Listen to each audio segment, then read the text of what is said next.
Bonjour Yasmine Jaffar. Bonjour Natacha, bonjour à tous. Nous avons comme invité aujourd'hui un autre candidat LR au sénatorial qui n'est autre que Zaïdou Tavandaï. Bonjour, merci d'être avec nous ce matin. Bonjour à tous, je salue tous les Mahorais qui nous regardent et qui nous écoutent ce matin chez eux, dans les embouteillages. Et je suis très heureux d'être ici ce matin. Alors Zaïdou Tavandaï, peu avant 21h hier soir, l'Agence régionale de santé, l'ARS, a publié un communiqué dans lequel on apprend qu'après avoir analysé l'eau du robinet dans les villages d'Akwa, Sohoa, Chikoni, Kokoni, Ongoju, Sada, Ouangani, Poroani et Mirereni, l'eau n'est pas potable et des mesures d'urgence doivent être prises. Il est recommandé aux habitants de faire bouillir l'eau avant toute consommation. Mais j'ai envie de dire, jusqu'à quand, Zaïdou Tavandaï, les Mahorais doivent subir ce genre de quotidien? Alors, je savais très bien que je ne pouvais pas échapper à cette question poignante de l'actualité ici, mais je voudrais que vous me permettiez quand même ce matin, parce que je suis aussi venu pour ça, pas seulement, mais je suis venu aussi pour ça, pour dire de manière très officielle à tous les Mahorais qui nous écoutent ce matin que je suis candidat aux prochaines élections sénatoriales. C'est pas un scoop, bien sûr, puisque ça fait quasiment 6 mois depuis qu'on a commencé la campagne du terrain. Et avec votre indulgence, je voudrais rendre grâce à toutes les personnes qui, par leur attitude, par leurs mots, m'ont permis de prendre confiance pour prendre cette décision lourde de conséquences dans ma petite vie, dans ma vie de famille. Je pense en disant ça au maire de Mamoudzou, pas seulement lui au sein de la mairie de Mamoudzou, mais tous les élus qui sont autour de lui, puisqu'il est à la tête d'une municipalité, une majorité de 3 sensibilités, Mkolomaïti, Magoma, mais aussi les autres élus qui sont en face de lui, dans cette partie qu'on appelle l'opposition, qui ont fait bloc autour de lui pour coopter ma candidature.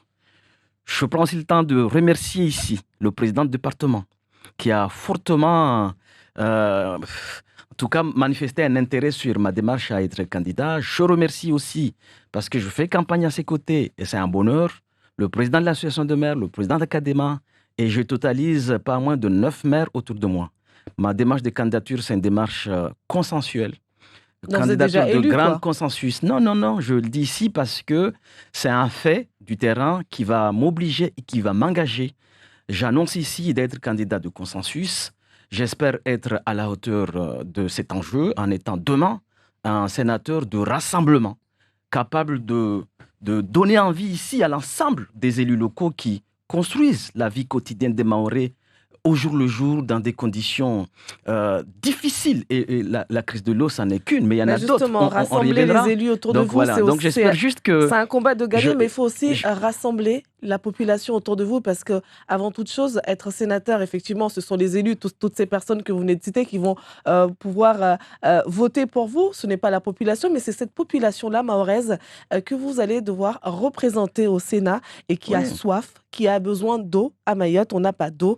Donc, jusqu'à quand est-ce que les Mahorais devront subir ce genre de situation? Vous, candidat au sénatorial, vous, une fois que vous serez élu sénateur, qu'est-ce que vous allez faire pour que les Mahorais ne vivent plus ce genre de situation, ce genre de crise? Je pense qu'on peut le dire sans avoir peur, sans être excessif, hein. On a parfois la sensation d'être sur un territoire en situation de guerre. Moi, je n'ai pas fait mon service militaire, mais je fréquente beaucoup des gens qui ont fait l'armée. À Mayotte, aujourd'hui, en termes de disposition psychologique, on a la sensation de vivre dans une zone de guerre. Il y a tellement de crises. La crise de l'eau, c'en est une. Mais on a presque L'insécurité, oublié les la embouteillages. sécurité d'insécurité, l'immigration exceptionnelle, la misère à tous les niveaux, la Donc, on va non-adaptation rester des sur services l'eau, Monsieur publics. Tavandaï. Alors, L'eau, qu'est-ce l'eau, que vous proposez pour que... Et euh, déjà, est-ce que d'abord, vous avez... je fais un Quelle constat. analyse, Alors, voilà. Quel moi, est le moi constat? je suis pas ici candidat pour être demain président de syndicat qui gère l'eau ou un directeur de Oui, mais cet ça fait institut. Mais partie des préoccupations majeures des c'est pour être Mahorais. sénateur. Je constate que l'eau dans le pays, dans la nation à laquelle Mayotte a fait choix de faire nation avec, la France, le droit positif l'a consacré. L'eau, c'est un patrimoine commun de la nation. C'est l'article 1 de la loi de 1992. L'eau a été consacrée aussi par un décret, une directive européenne de 2020, décembre 2020. L'eau, même les Nations Unies en a fait un droit, un élément du droit de l'homme. C'est quelque chose d'essentiel, l'eau ici. On a l'impression qu'ici, les élus ne le savent pas, ce genre de... Alors, moi, ce que je pose comme constat, c'est une compétence des communes, déléguées aux syndicats. En cette période de crise, ça met en évidence, je vois un président quasiment seul et les maires qui sont à côté avec la population qui souffre et n'ont pas cette information. Vous voyez bien que là, il y a un enjeu de cohésion, de capacité à travailler ensemble qui n'a pas vraiment fonctionné. Moi qui crois au bon fonctionnement des collectivités locales, moi qui totalise aujourd'hui 25 ans d'état de service des collectivités, je ne suis pas à l'aise face à ça. Donc c'est Fardine Hamada, la tête des eaux de Mayotte, qui ont cédé l'enjeu à un intersyndical qui est en crise et on a l'impression, on a le sentiment, et c'est la réalité, que lui, à côté, en tout cas, il y a une sorte d'isolement et c'est pas assez partagé sous souffrance et ça participe largement à cette difficulté. Et pourquoi le silence des maires alors? Et à côté de ça, on a l'État qui est quand même le garant, qui doit être le garant sur un territoire, l'accès à l'eau, à l'assainissement, à toute la population. Ça a été consacré par notre droit positif. L'État est amené à prendre des initiatives. Je ne suis pas à l'aise face à ces initiatives parce que je crois au principe de libre administration et lorsqu'on porte atteinte à ce principe de libre administration, je ne suis pas à l'aise. Et en même temps, on est en période de crise. La nomination du préfet, ces initiatives, ça va dans le bon sens. Toutes ces initiatives proposées par l'État, ça va dans le bon sens. Je suis candidat aujourd'hui pour être sénateur demain. Et être sénateur demain, tous ces combats-là, mon élection me permettra juste d'accéder à l'étage supérieur du combat, ce que je ne suis pas pour l'instant. Mais le sénateur, c'est un grand élu de la République qui dialogue directement avec l'administration centrale et par les ministères, pas seulement avec le préfet local. Pas encore élu, et là, ce sera accéder à l'étage supérieur du combat et qui doit être mené. Est-ce que toutes ces initiatives sont à la hauteur de l'enjeu de l'eau, de la crise ici? Parce que le législateur, lui, il a quasiment fait son boulot en décrétant l'eau patrimoine commun de notre nation. Ce n'est pas normal que quelque part sur le territoire national, à Paris, à Bordeaux, les gens aient l'eau. Et dans une partie de France éloignée géographiquement, ici à Mayotte, les gens n'aiment pas l'eau, l'accès à l'eau et à l'assainissement. Et ça, ceux qui ont la compétence ont le devoir. Et ceux qui savent ce qui doit être fait et qui ne le font pas, ils ne sont pas des stratèges. Mayotte en état d'urgence catastrophe naturelle. Voilà ce que propose Saïd El-Hamissi, le délégué du Rassemblement national face à la sécheresse. Est-ce que vous êtes du même avis? Moi, ce que j'ai envie de dire ce matin, ceux qui ont en termes de gestion, tout simplement, en termes de responsabilité, lorsque vous savez ce que vous devrez faire et que vous ne le faites pas, vous n'êtes pas stratège. Je peux même dire que vous êtes criminel. Non mais alors, attendez, les gens ici qui savent ce qu'ils doivent faire. Voilà, c'est un procès que vous faites à M. Fardine Hamada qui, lui, hérite une situation financière catastrophique laissée par un LR comme vous. Non, mais je note que vous n'avez pas... On a cette impression que vous rejetez la faute sur une seule personne, alors qu'autour de lui, il y a aussi des maires. Je suis désolée, on a un président du conseil départemental qui met beaucoup de fonds dans cette caisse des eaux de Mayotte.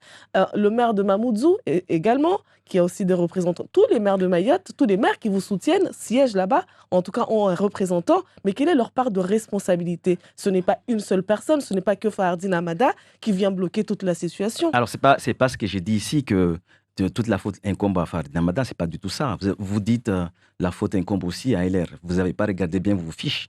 Je n'ai lu que le rapport de la J'imagine Chambre que vous régionale faites des comptes de allusion à l'élection de mon ami, qui est mon ami, je l'assume ici, Bavi, qui a été élu en 2014, mais vous oubliez, LR était en face, avait perdu cette élection. LR, c'était le camp qui avait perdu cette élection de la présidence du syndicat des eaux en 2000. Regardez bien vos fiches. Oui, ce que je dis ici, je l'ai regretté ici, le fait que ce syndicat qui émane... Bavi fait de quel parti politique? Regardez vos fiches. Oui. En 2014, le LR était candidat en face et avait perdu les élections. Mais c'est quelle est la responsabilité de M. Mohamadi Bavi aujourd'hui au sein de votre famille politique? Par rapport à l'eau, je considère que cette question n'est pas à la hauteur de l'enjeu. Parce qu'au même moment où les gens ont du mal à trouver l'eau, et je vous avais en face de vous quelqu'un qui est candidat. Vous ne proposez rien d'ailleurs justement pour l'instant. Je vous dis qu'une fois devenu à intégrer l'étage supérieur du combat en tant que sénateur, il faut être sénateur. Cet enjeu-là, mais je suis venu ici pour vous parler de cette candidature. Mais vous êtes celui qui est proche de tous les hauts responsables, Mansour Kamardine, Beni Saouseni, Amdil Wahedou Soumaïla. Vous êtes celui qui arrive toujours à être au pouvoir, même après, au lendemain même d'un échec électoral, vous êtes toujours auprès des décideurs. Donc vous n'avez pas le pouvoir de décision, mais vous avez peut-être le pouvoir de persuasion, le pouvoir d'apporter des idées quand même. Alors, madame, j'imagine que vous faites allusion à mes responsabilités ces dernières années en tant que directeur de cabinet. Alors, je vous apprends. Le journalisme, être journaliste, c'est un métier. Vous êtes allé à l'école, vous avez appris, vous avez été certifié, vous êtes Oui, j'ai journaliste, vous me l'habitude posez la des question invités ici. qui viennent Alors, m'apprendre aussi moi, mon directeur de métier. cabinet, c'est un Mais métier. C'est un métier. Je suis allé à l'école, j'ai décroché des diplômes. À l'Université de Lorraine, c'est vérifiable. Ce qui m'a permis, je ne remets pas en cause avec vos confiance, compétences, le contrairement maire à de vous. Mamoudzou m'a choisi Je... comme son directeur de cabinet. Laissez-moi répondre. Allez-y. Laissez-moi au moins répondre. Allez-y. Le maire de Mamoudzou m'a fait l'honneur d'être son directeur de cabinet, puis par la suite le président du département, parce que j'ai appris ce métier à l'école, comme vous avez appris à l'école, le journalisme. Voilà. Mais revenons à le sujet. Non mais attendez. J'ai le bonheur de À un faire moment cette donné, campagne. Monsieur Tavandaï, J'ai le bonheur moi je de vous faire cette respecte, on va se campagne. respecter ici. Donc moi, je ne remets pas en cause vos Ouais, compétences. Je vous dis simplement que vous êtes aux côtés de plusieurs hauts Oui, responsables et c'est- ici qui et- ont un pouvoir de décision. Effectivement, comme vient de me le dire par texto le maire de Mamoudzou, que la compétence c'est la CADEMA, mais je Oui. tiens à lui rappeler aussi que la CADEMA c'est la mairie de Oui, c'est la mais ville de c'est- Mamoudzou c'est- et la ville de Dambéni. Donc il Yasmine. fait aussi partie de ceux qui sont responsables de cette situation et qui, on a l'impression clairement que personne ne dit rien. Je voudrais quand même Personne ne fait rien vous face à rassurer cette que et le situation. maire de Mamoudzou et moi-même savons exactement qui est responsable de quoi par rapport à cette gestion de l'eau. J'ai commencé à dire que je regrette le fait, par ce constat, qu'à côté, on a un syndicat qui émane des 17 communes, on traverse une crise, et les maires, et je les invite d'ailleurs, hein, c'est un sujet... j'ai fait campagne, je suis passé dans les 17 mairies, je constate que les maires n'ont pas d'informations, comme la population d'ailleurs. Et ça, c'est pas acceptable. Parce qu'ils n'en Ça, veulent c'est pas. pas acceptable. Je suis d'accord Ce avec n'est vous pas pour dire acceptable de acceptable. rester dans Voilà, c'est pas sa acceptable. commune et attendre Mais que... à côté de ça, l'État et le préfet local ici a raison de prendre des initiatives fortes qui me met en situation confuse parfois personnellement parce que je ne suis pas à l'aise quand le principe de libre administration des collectivités est atteint. C'est le cas là. Mais on est en période de crise. Ce patrimoine commun de la nation doit profiter aussi aux habitants de Mayotte qui sont des Français. Donc déclarer l'urgence catastrophe naturelle sécheresse, voilà. est-ce que vous êtes du même avis que le Rassemblement national? Pourquoi pas? Si c'est la mesure appropriée, encore faut-il travailler, ceux qui doivent regarder ça de près. Si c'est la mesure appropriée, on doit prendre des initiatives à la hauteur de la volonté du législateur qui en a fait un patrimoine commun de la nation. Les Mahorais aussi, comme les Français de Nantes, de Bordeaux, ont droit à accès à de l'eau potable et aussi à l'assainissement. Voilà. Alors, voilà ce que dirait demain le législateur, sénateur, qui a aussi, parmi ses fonctions traditionnelles, le pouvoir de contrôler l'action gouvernementale. Se soigner à Mayotte, M. Tavandaï, a toujours été un parcours de combattant. À Mayotte, actuellement, on a touché le fond. La pénurie de médecins n'est plus à démontrer. Il est plus qu'évident qu'une crise sanitaire maintenant serait catastrophique. Que propose le candidat au sénatorial? Alors, moi, j'ai la chance quand même d'être sur ce territoire et ça fait 20 ans depuis que j'ai assumé des responsabilités. Et bien sûr, l'enjeu, la place de la santé, je l'ai bien identifié. Ça m'est arrivé dans mes responsabilités de discuter avec des hauts responsables qui gèrent ces enjeux, que ce soit ARS ou CHM. On est là-dessus, dans ce domaine-là aussi, confronté à une situation de crise sans précédent. L'hôpital de Mayotte est confronté d'abord à une crise de RH incroyable. Mais j'espère que dans 4 ans, si les acteurs locaux resserrent les rangs, on est capable ici d'avoir la clé du deuxième hôpital. Se posera la question derrière, comment on va ensemble s'organiser pour avoir les 2000 salariés de personnel soignant. Alors, c'est un tremplin, c'est une belle question tout est urgent et tout est bataille à Mayotte. La crise de l'eau, l'immigration, la non-adaptation de services publics, la santé, les défis de la jeunesse sont incroyablement monstrueux ici. Tout. Et il va falloir... moi, je suis convaincu. Réflexe premier, c'est de faire en sorte que sur ces territoires, les acteurs locaux aient un comportemental, une stratégie favorable à la mise en œuvre des projets. Je serai demain, si je suis élu aujourd'hui, parce qu'aujourd'hui, je suis un candidat de grand consensus, je m'attelerai pour être un sénateur de grand rassemblement, réunir les élus dans un beau périmètre qui est l'association des maires, partenaire stratégique du sénateur. Sur le territoire, le chef de file sur tous les sujets, c'est le président du département. Je serai à ses côtés pour aller chercher les solutions aux problèmes, y compris dans le domaine de la santé. Merci. La santé, le président du département devrait prendre le devant et à ses côtés... Et je voudrais m'arrêter là-dessus parce que j'ai l'impression que le temps est déjà... Oui, il faut laisser la parole aux auditeurs. Voilà, on y est déjà. La plus belle chose que la France nous a donnée ici à Mayotte, c'est l'université. Il y a 10 ans, On nous a donné le centre universitaire. Très bien. Aujourd'hui, on n'est pas loin des 4000 étudiants. Alors, il faut qu'on passe à un palier supérieur. L'éducation, de manière générale, va constituer un marqueur fort de mon mandat.